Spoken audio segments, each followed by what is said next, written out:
Episode की शुरुआत में हम पास के एक सीन देखते हैं जहां एमी अपनी अरेबियन नाइट्स की बुक को हाथ में लेकर बैठी होती है क्योंकि उसे नींद नहीं आ रही थी, जिसकी वजह से उसकी ग्रैंड माँ उसके पास आकर उसे हंसाने की कोशिश करती हैं और कहती हैं कि वो एमी के दिल का रास्ता खोलने की एक ट्रिक जानती हैं और वो एक स्पेल जानती हैं जो कि इफ्ता या सिमसिम था। और ये सुनते ही अब एमी हंसने लगती है जहां उसकी ग्रैंड माँ उसे अपने साथ सोने के लिए लेकर चली जाती हैं और वो एमी से पूछती हैं कि अगर उसके पास मैजिक होता तो वो अपनी कौन सी विश पूरी करती। और उस वक्त एमी के पास बहुत सारी विशेस थी और उसे लगता था कि शायद जब वो बड़ी हो जाएगी तब उसकी सारी विशेस पूरी हो जाएंगी। पर अब उसे ये लग रहा था कि वो ये सब असल में झूठ था। जिसके बाद सीन प्रेजेंट में आता है और हम देखते हैं कि एमी हॉस्पिटल में ग्रैंड माँ से मिलने जाती है और उसे पता चल जाता है कि उसकी ग्रैंड माँ को कैंसर है और अब वो बस कुछ ही महीने जीने वाली हैं। तो वो एमी को बस अपने पास बुलाकर गले लगा लेती हैं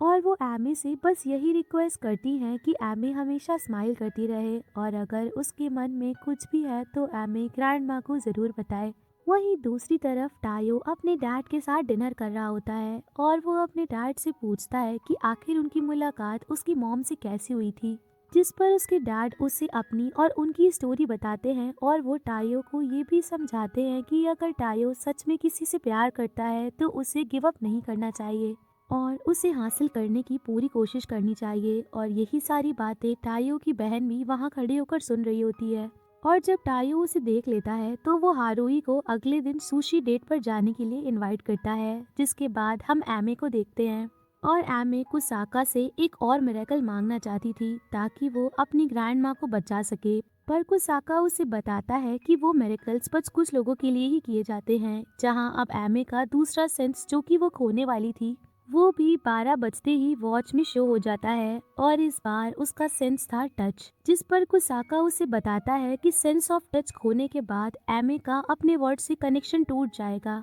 क्योंकि वो कुछ भी अपनी स्किन से फील नहीं कर पाएगी, यानी कि ना ही उसे पेन फील होगा, ना ही हॉट और ना ही कोई कंफर्ट जब वो अपने क्लोज्ड वंस के पास होगी। यानी कि अब उसे अपनी ग्रैंड माँ को टच भी फील नहीं होगा। जो सुनकर एमे कुसाका से थोड़ा डर कर पूछती है कि किस तरह तो वो अपने पैरों को भी फील नहीं कर पाएगी और शायद वो ठीक से चल भी ना पाए और बैलेंस भी ना कर पाए। तो कुसाका उसे कहता है कि वो इस बारे में उसे कुछ नहीं बता सकता, पर वो इतना जरूर बता सकता है कि अब एमे को जल्द से जल्द अपने लिए कोई ऐसा इंसान ढूंढना होगा जो उसकी केयर कर सके। जिसके लिए वो सुकासा से मिलने जाती है और वो उससे हेल्प भी मांगती है क्योंकि अगर उसे अपनी ग्रैंड माँ से पहले कुछ हो गया तो ग्रैंड माँ का ध्यान रखने के लिए भी किसी की जरूरत पड़ेगी। और इस बार वो ग्रैंड माँ को भी अपने सेंसेस के बारे में बताने वाली थी, जहाँ से जाते वक्त उसे एक छोटी बच्ची अरेबियन नाइट्स पढ़ते हुए दिखती है। तो एमे को भी अपना बचपन याद आ जाता है कि कैसे उसकी ग्रैंड माँ उसे सिखाया करती थी कि बड़े होकर एमे के बहुत सारी बड़ी प्रॉब्लम्स और पेन आएंगे,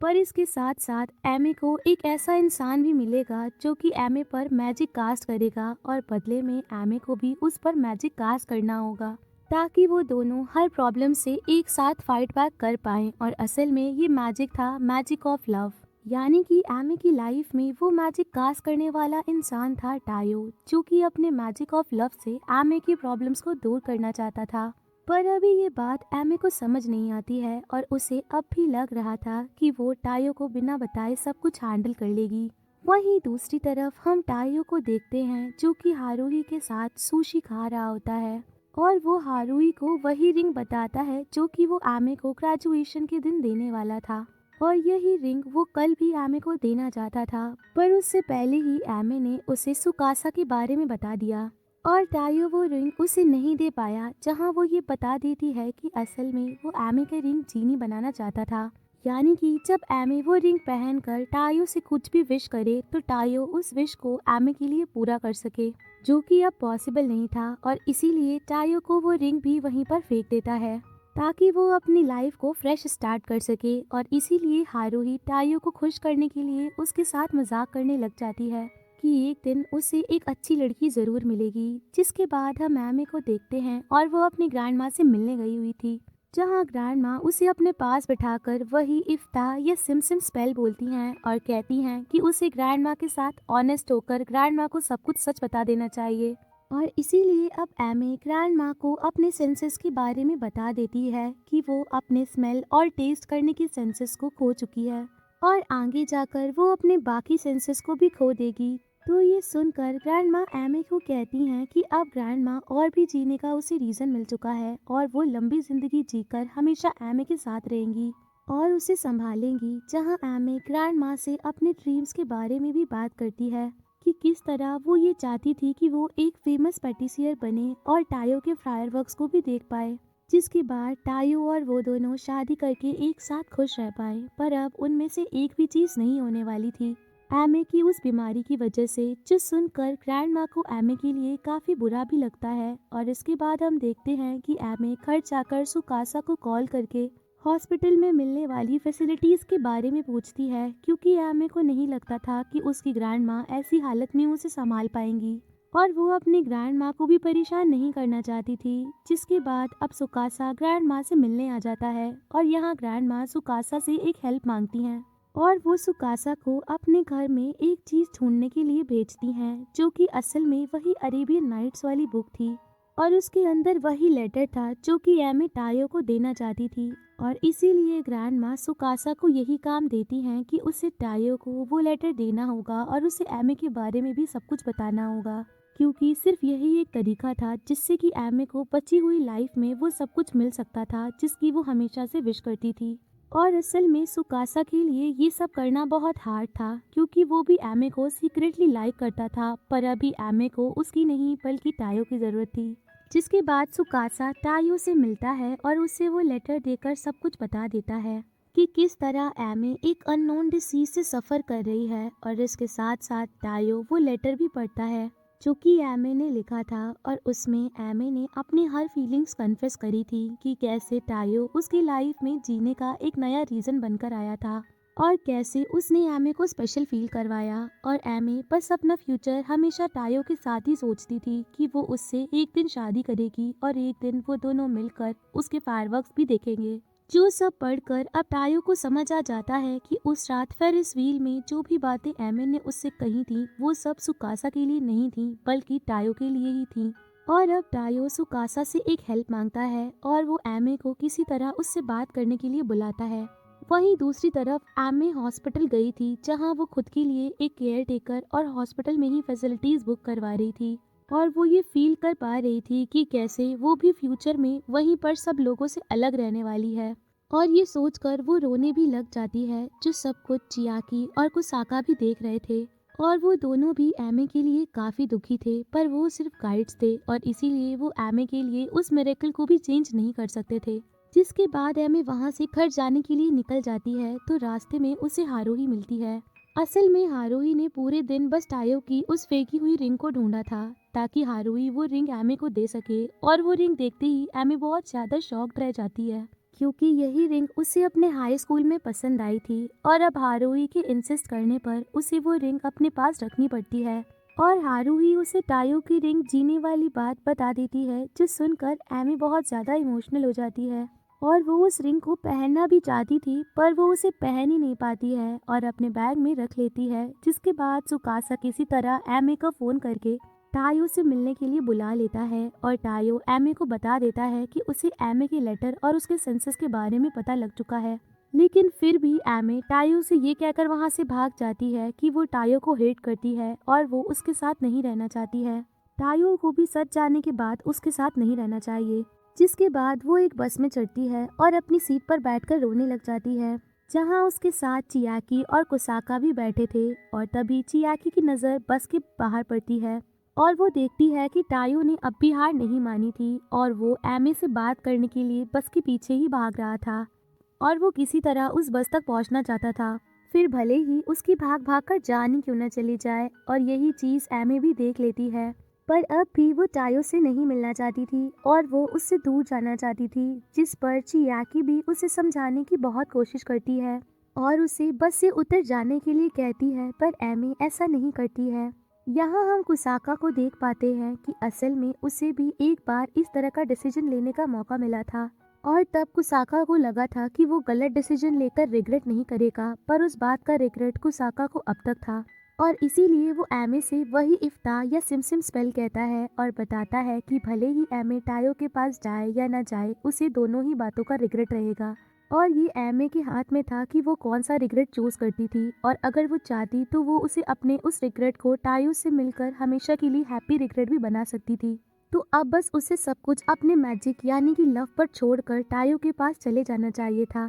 जो सुनते ही अब एमी जल्दी से बस से उतर जाती है और टायो से मिलने चली जाती है, जहाँ चियाकी कुसाका से पूछती है कि अगर उसने क्या सोचकर ये सब कुछ बोला। तो कुसाका चियाकी को बताता है कि एमी के लिए वहाँ आने वाला टाइम काफ़ी ज़्यादा बुरा होने वाला था, और अब शायद टायो भी उसके साथ उस टाइम को फेस करने वाला था, जिसकी वजह से कुसाका चाहता था कि बचे हुए टाइम में एमी टायो के साथ खुश रह सके और अच्छी मेमोरीज क्रिएट कर सके। जिसके बाद हम देखते हैं कि एमी टायो के सामने जाके उससे पूछती है कि क्या सच में उसका रिंग जीनी बनना चाहता था, जिस पर टायो उससे हाँ करता है और एमी अपने बैग से टायो की वही रिंग निकालकर अपने फिंगर में पहन लेती है। और वो टायो से ये विश करती है कि जब एमी अपने सारे सेंसेस खो दे तब भी टायो उससे उतना ही लव करे और उसे उतना ही पसंद करे जितना कि वो हमेशा से करता था। और ये सुनते ही टायो एमी को हक कर लेता है और वो उससे प्रॉमिस करता है कि उसकी फीलिंग्स कभी भी चेंज नहीं होंगी, फिर भले ही एमी को कुछ भी हो जाए।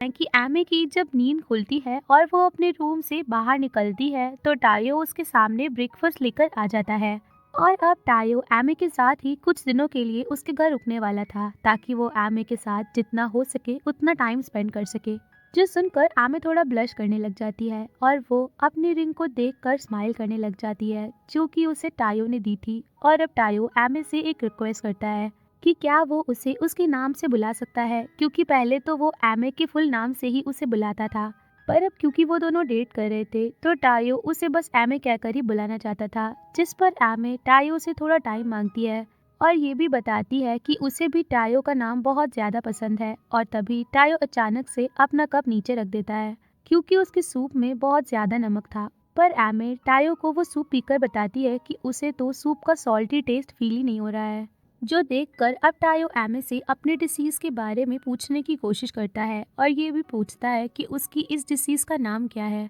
जिस पर एमे उसे कुछ बता पाती उससे पहले ही टायो को अपने डैड का कॉल आ जाता है और वो वहाँ से जॉब पर चला जाता है। जिसके बाद हम देखते हैं कि एमे कुसाका की बातों को याद कर रही होती है कि वो बहुत ही जल्द अपने सेंस ऑफ टच को भी खो देगी। और तभी एमे की नज़र अपनी ड्रॉर पर पड़ जाती है और उसमें उसे मिलता है ग्रैंडमा का गिफ्ट किया हुआ एक वॉइस रिकॉर्डर, जिसमें एमी और ग्रैंडमा अपनी वॉइस एक्सचेंज किया करते थे और एक दूसरे को बचपन में अपने दिन के बारे में बताया करते थे। पर जैसे जैसे एमी बड़ी हुई तो उसे स्कूल में बच्चों ने उसके नाम को लेकर उसे बुली करना शुरू कर दिया और एमी को अपने नाम से ही हेट होने लग गई, क्योंकि उसके नाम का मतलब था रेन, जिसे कोई भी पसंद नहीं करता था। और इसीलिए गुस्से में आकर एमी ने वो वॉइस रिकॉर्डर भी घर के बाहर फेंक दिया, क्योंकि अब वो ग्रैंडमा के साथ डायरी एक्सचेंज नहीं करना चाहती थी। पर उसकी ग्रैंड माँ ने वो वॉइस रिकॉर्डर उस वक्त संभाल कर अपने पास ही रख लिया था, क्योंकि एमे के बचपन की आवाज़ ग्रैंड माँ के लिए एक बहुत इम्पॉर्टेंट मेमोरी थी।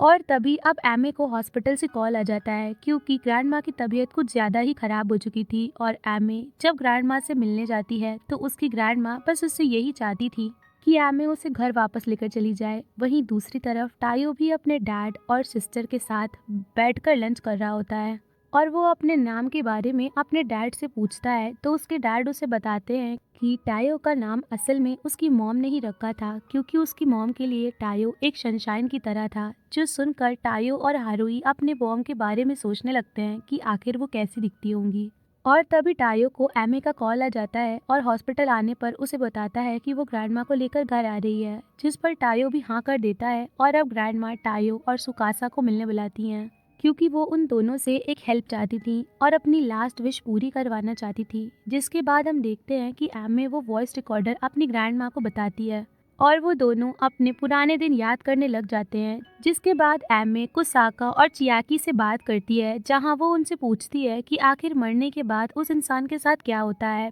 पर कुसाका और चियाकी उसे ये सब नहीं बता सकते थे और इसीलिए वो एमे को बस इतना बताते हैं कि अगर कोई भी इंसान मर जाता है तो वो अपने लव्ड वंस की आखिरी इच्छा उनको मैसेज के फॉर्म में दे सकता है। और वो मैसेज था बारिश का, यानी कि वो उसी वक्त बारिश करवा सकता है ताकि वो उन्हें आखिरी बार गुड बाय बोल सके। जिसके साथ साथ कुसाका एमे से ये भी पूछता है कि एमे बहुत जल्द अपनी ग्रैंड माँ को खोने वाली है, तो वो अपनी ग्रैंड माँ के लिए आखिरी चीज़ क्या करना चाहेगी। और ये सुनते ही एमे सोचने लग जाती है, जिसके अगले दिन हम देखते हैं कि टायो एमे की मॉम से मिलने हॉस्पिटल जाता है और वो कुछ दिनों के लिए एमे की मॉम को हॉस्पिटल से घर लेकर आना चाहता था, ताकि ग्रैंड माँ एमे और एमे की मॉम कुछ टाइम साथ में खुशी से स्पेंड कर सके। और असल में यही ग्रैंड माँ की आखिरी विश थी। जिसके बाद हम देखते हैं कि एमे की मॉम जैसे ही अपने घर पहुंचती हैं, तो उन्हें देखकर एक बार के लिए एमे बहुत ज़्यादा नर्वस हो जाती है। लेकिन तभी ग्रैंड माँ बाहर आकर एमे को बताती हैं कि उसने ही एमे की मॉम को यहाँ बुलाया है और वो लोग एक फैमिली वेकेशन पर जाने वाले हैं। जिसके बाद वो लोग एक शिप में घूमने जाते हैं और एमे अपनी मॉम से अब तक ठीक से बात नहीं कर पा रही थी, क्योंकि वो उनसे अब भी हर्ट थी। लेकिन टायो एमे को अकेले में सब कुछ समझाता है कि ये विश उसकी ग्रैंड माँ की आखिरी विश है, कि एमे और उसकी मॉम का रिलेशनशिप वापस से अच्छा हो जाए। जिसके साथ साथ टायो एमे को ये भी समझाता है कि एमे बहुत ज़्यादा लकी है कि उसके पास उसकी मॉम है, जिससे एमे बातें कर सकती थी और कितनी भी मेमोरीज भी बना सकती थी। पर टायो तो इस चीज़ में बहुत ज़्यादा अनलकी था, क्योंकि उसकी मॉम तो बचपन में ही मर गई थी। जो सुनकर अब एमे को थोड़ा समझ आने लगता है कि उसे धीरे धीरे अपनी मॉम को माफ़ भी करना होगा। जिसकी वजह से वो लोग जब अपनी नेक्स्ट लोकेशन पर जा ही रहे होते हैं, तो एमे टायो को बीच पर ही कार रोक देने के लिए कहती है, क्योंकि वो अपनी मॉम के साथ एक गेम खेलना चाहती थी, जिसमें वो दोनों स्टोन पेपर सीजर्स करके एक दूसरे से क्वेश्चंस पूछने वाले थे। और अब उनका गेम स्टार्ट होता है,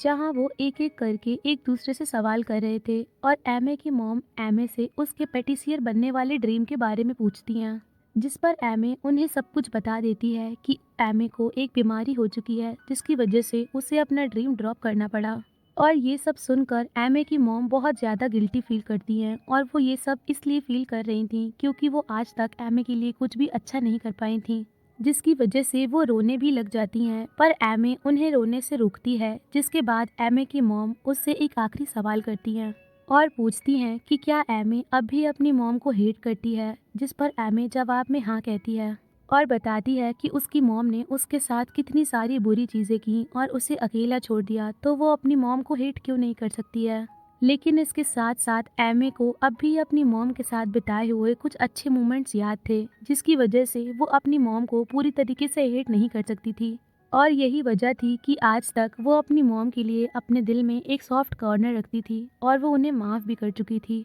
जहां अब आखिरी सवाल एमे अपनी मॉम से करती है और पूछती है कि आखिर एमे की मॉम ने उसके नाम एमे क्यों रखा, जिस पर एमे की मॉम उसे पूरी स्टोरी बताती हैं कि जब एमे पैदा हुई थी तो एमे की मॉम बिल्कुल अकेली थी और एमे रोना भी बंद नहीं कर रही थी, जिसकी वजह से एमे की मॉम ने ये होप छोड़ दिया था कि वो एमे का ख्याल भी रख पाएंगी। लेकिन तभी अचानक से वहाँ बारिश शुरू हो गई थी और इस बारिश को देखकर उसे फील करके एमे ने रोना बंद कर दिया था और वो स्माइल करने लग गई थी, जिसकी वजह से उसकी मॉम ने उसका नाम एमे रख दिया, ताकि एमे जब भी किसी की लाइफ में आए तो एमे हमेशा खुश रह सके और लोगों के फेस पर भी स्माइल आ सके। जो सुनकर एमे और एमे की मॉम बहुत इमोशनल हो जाते हैं और ये सब देखकर टायो भी ग्रैंड माँ से प्रॉमिस कर देता है कि वो कभी भी एमे को अकेला नहीं छोड़ेगा और हर चीज़ में उसे सपोर्ट करेगा और उसका साथ देगा। जिसके बाद हम देखते हैं कि वो लोग अब उस लोकेशन पर आ जाते हैं जहां ग्रैंड माँ को ग्रैंड पा ने प्रॉमिस किया था कि वो वहां जाकर एमे की ग्रैंड माँ बहुत इमोशनल हो जाती हैं, क्योंकि वो अपने हस्बैंड को मिस कर रही थी। पर वो इस बात से भी बहुत खुश थी कि उसने अपने हस्बैंड की डेथ के बाद भी अपनी लाइफ अच्छे से जी, क्योंकि उसके साथ उसकी बेटी और एमे जैसी ग्रैंड डॉटर थी और वो उन दोनों के लिए भी यही चाहती थी कि वो दोनों ग्रैंड माँ के चले जाने के बाद एक दूसरे के साथ खुश रहें। और यही बात एमे की ग्रैंड माँ एमे की मॉम को अकेले में भी समझाती हैं कि उसे अब वापस एमे की मॉम बनना होगा और उसकी केयर करनी होगी, क्योंकि एमे की आगे आने वाली लाइफ बहुत हार्ड होने वाली थी। जिस पर एमे की मॉम भी हाँ कर देती हैं और अब थोड़े ही दिनों में एमे की ग्रैंड माँ की डेथ हो जाती है। जहां एमे से मिलने सुकासा आता है और वो एमे को ग्रैंड माँ का दिया हुआ वही वॉइस रिकॉर्डर देता है और बताता है कि ग्रैंड माँ जब सुकासा से आखिरी बार मिली थी तब ग्रैंड माँ ने वो वॉइस रिकॉर्डर एमे को गिफ्ट करने के लिए कहा था, क्योंकि उसमें ग्रैंड माँ ने एमे के लिए एक आखिरी मैसेज रिकॉर्ड किया था, जिसे एमे अपने पास रख लेती है और सबके जाने के बाद वो अकेले में उस फाइनल मैसेज को सुनती है, जिसमें उसकी ग्रैंड माँ उसे बताती हैं कि वो एमे से कितना ज़्यादा प्यार करती हैं। और जब वो एमे को मैसेज सुन रही थी तो उस वक्त ही वहाँ बारिश भी होने लगती है और एमे को ऐसा फील होता है जैसे कि उसकी ग्रैंड माँ उसे एक वार्म हग कर रही हूँ और उसे ये फील करवा रही हूँ कि वो एमे के साथ हमेशा है। इन सब की वजह से एमी बहुत ज़्यादा इमोशनल हो जाती है और वो अपनी ग्रैंड माँ को याद करते हुए उनके लिए भी एक वॉइस मैसेज रिकॉर्ड करती है, जिसमें वो ग्रैंड माँ से प्रॉमिस करती है कि वो भी अपनी लाइफ में आगे बढ़ेगी और वो चीज़ ज़रूर ढूंढेगी जिससे कि उसे सबसे ज़्यादा खुशी मिलती हो। जिसके बाद अगले दिन हम देखते हैं कि टायो अब भी एमे के घर ही उसके साथ रहने वाला था और एमे टायो को देखकर काफ़ी ज़्यादा खुश थी, जहां वो टायो से ये भी कह देती है कि टायो उसे उसके नाम से उसके सरनेम बिना बोले भी बुला सकता है, यानी कि वो उसे एमे कहकर भी बुला सकता है क्योंकि अब एमे को अपने नाम से कोई प्रॉब्लम नहीं थी। और यहाँ टायो पहली बार एमे उसे कहकर बुलाता है और वो दोनों खुश होकर हंसने लग जाते हैं। जिसके बाद हम देखते हैं कि टायो अपनी जॉब पर चला जाता है, पर तभी रास्ते में उसे सुकासा का कॉल आता है और सुकासा टायो को ये बताता है कि उसने अपने फ्रेंड और बाकी लोगों से ये पता किया है कि ऐसी कोई भी बीमारी नहीं है जिसमें लोग अपने सेंसेस खोते हों, यानी कि एमे उनसे कुछ तो छुपा रही है और उसकी बीमारी कोई झूठ तो नहीं हो सकती थी क्योंकि टायो ने खुद ये सब एक्सपीरियंस किया था जब वो दोनों ब्रेकफास्ट कर रहे थे और एमे वही सॉल्टी सूप इतने आराम से पी रही थी। और अब टायो पता लगाने वाला था कि एमे उससे क्या छुपा रही है, जिसके साथ ये एपिसोड यहीं खत्म हो जाता है। तो दोस्तों, अगर आपको ये वीडियो पसंद आई हो तो इसे लाइक करें, शेयर करें और चैनल को सब्सक्राइब करना ना भूलें। मिलते हैं अगले एपिसोड में।